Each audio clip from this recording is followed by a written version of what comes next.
alaikum salam wa rahmatullahi wa barakatuh. Kwa majina ni Kauthar Masudi Swalehe, najifunzia Madrasatullah Karimu chini ya Ustazi Gaddafi Adini.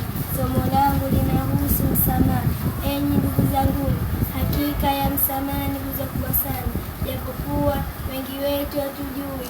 Msamaha ni kinga, hutuliza ghadhabu za aliyekosewa. Msamaha huonyesha hekima kwa aliyetambua kosa lake. Msamaha ni cheo, hapewi mpumbavu. Ni fumbo, ulitatua mwelevu. Msikie Mtume Nuh alayhi salamu asema, fakultu, nikasema, astaghfiru rabbakum innahu kana ghafara, akiwaambia watu wake, ombeni msamaha kwa Mola wenu mlezi, hakika yeye ni mwingi wa kusamehe. Yursilis samaa alaikum midrara, atakuleteeni mvua inyeshe ya faida.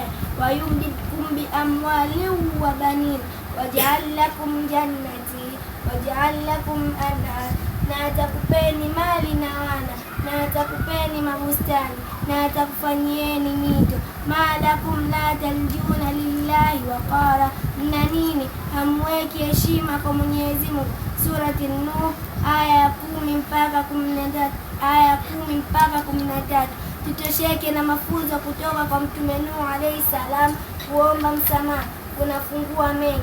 Ndio maana Mtume sallallahu alayhi wasallam alikuwa kwa siku akimwomba Mwenyezi Mungu msamaha sio chini ya mara 100, naye kasameheka madhambi yake ya nyuma na ya mbele. Vipi sie tusiojua hatima zetu?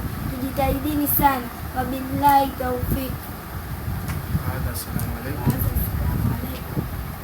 Wa alaykum salam wa rahmatullahi wa barakatuh.